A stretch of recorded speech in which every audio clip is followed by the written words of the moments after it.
What's up, everyone? Choi here. I've got a blade review, guys, for you guys today. And today we start the blade review with the amazing Combative Edges M1-X. This is an assisted opening folder. Blade is actually under 3.5 inches, which is pretty spectacular and awesome. And in my professional opinion, and look at the liner lock. I want you guys to take a look at that. Jesus Christ, probably one of the thickest liners I've seen, and I absolutely love this thing and how it deploys and does this thing. So let me give you guys a kind of little look on how this thing works. It's a flipper. It's designed for tip-up carry. Now, only thing that I would say is I understand, and I'm a little bit biased on this, so please keep in mind because Rob Walker is a friend. I've had a lot of blades by Rob, and we conversed several times regarding his products, and he's been nothing but a great help and great customer service regarding his stuff. And plus, him and I also share same background in Filipino martial arts and other things. So, like-minded profession, and due to that, I am a bit biased, and I do love Rob's work. So on this, if you guys remember, if you trained with me in the past, you probably noticed that I had the earlier version of the M1 and also SR series of Rob's folders, and they were spectacular. The difference between those and this one, and please mind the super annoying little Pomeranian that's barking the living hell out of his lungs.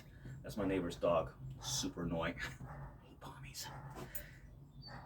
Is that this is made in USA, while the previous offering from Rob from Combative Edge were Italian made. So Italian made, which is not a bad thing.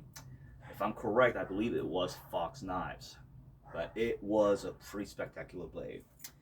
What makes this thing so unique and I love is that its flipper, it is assisted opening, but it is super smooth. And like the old saying, guys, smooth is fast is smooth, smooth is fast. So it is as fast as it needs to be. At the same time, the blade design, it being a recurve, obviously I have a little soft spot for that, but it is designed for all the grips that you would utilize in general practice of Filipino martial arts. For example, you have the saksak forward grip. Many different ways to do it. Some system of family arts do it like this. Some do it like this. Some would purposely have their fingers out like this. Don't ask why. And like this. That's just on saksak alone. Then we have the pakal. We have typically when you do pakal, you would want, at least from the background of my Filipino martial arts training, from the arts that I used to practice prior to FFS, because I'm all about Floro fighting system now, but pre-FFS, this is how I used to teach a reverse grip. And in pakal, it is all about edge and reverse grip. And I'll tell you right now, Rob's Combative Edge folders were one of the very folders that actually really did accommodate this well.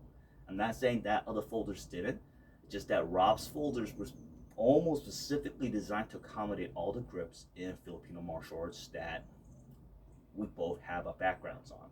Reason why I won't mention the specific system is because, well, this is a bit of a falling out from leaving that particular organization, so I don't even like to fucking mention it anymore.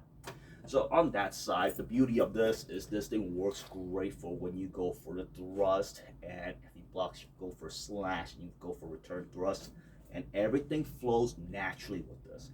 Also, if you're interested in training to learn this and utilize this particular method of manner of deployment and employment of blade and reverse grip, I highly recommend my teacher, Master Arms James A. Keating's Draw Point, which is specifically focusing on the reverse grip, and also from Tagaso Tercia. Let's just leave that. So on that note, there's that. Now, edge out is okay with this, and I have utmost confidence in the lock and also the blade itself. It does really feel naturally well for this thing right here. If you do cover and slash, if you do hobot, this thing would just does naturally on that.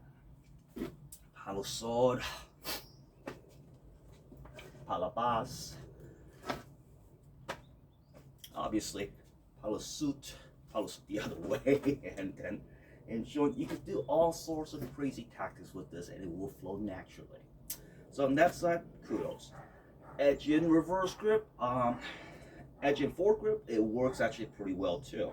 I had a lot of students of mine, especially in law enforcement, that asked me the question on this because some departments have gone so pussified that they won't let their officers carry a fixed on duty, and obviously off duty, no one gives a rat's ass for if you're actually carrying if you're law enforcement. But still, a lot of departments kind of being an ass on that shit lately. So on that, I had local LEOs ask me, gee, how would I deploy this shit for if I want to use it for edge in?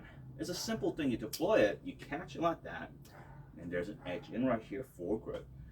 Reason edge in foregrip, some of you guys are saying why, is because they're used to carrying blades such as like clinch pick, which actually does really well, especially if you're trying to retain your weapon. For example, let's say I have my pistola on my appendix or my strong side. Let's just to make it easy, let's say appendix. As you're trying to deploy it, perp goes for the gun, right? You get your folder, deploy it, and from here, while securing your pistol, you have your blade edge in, and you simply shear what's preventing you from deploying your pistol or what's trying to grab your piece, and you simply grab that.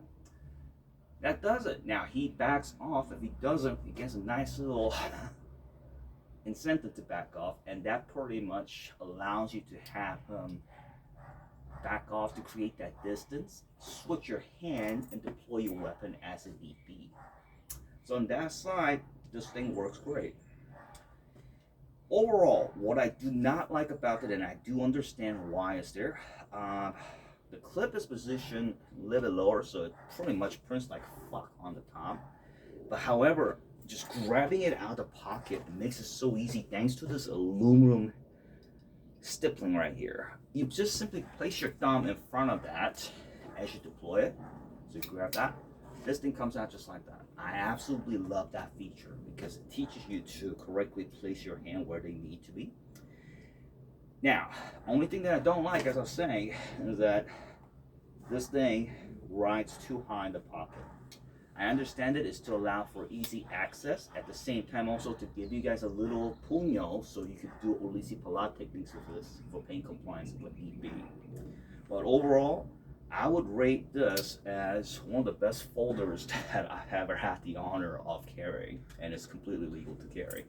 Now, sad thing is, like many of Rob's knives, these are no longer available. So I don't know what the status is on that particular thing, but you might want to contact Rob Walker, and maybe he might be able to craft another batch of these if there's enough demand for them.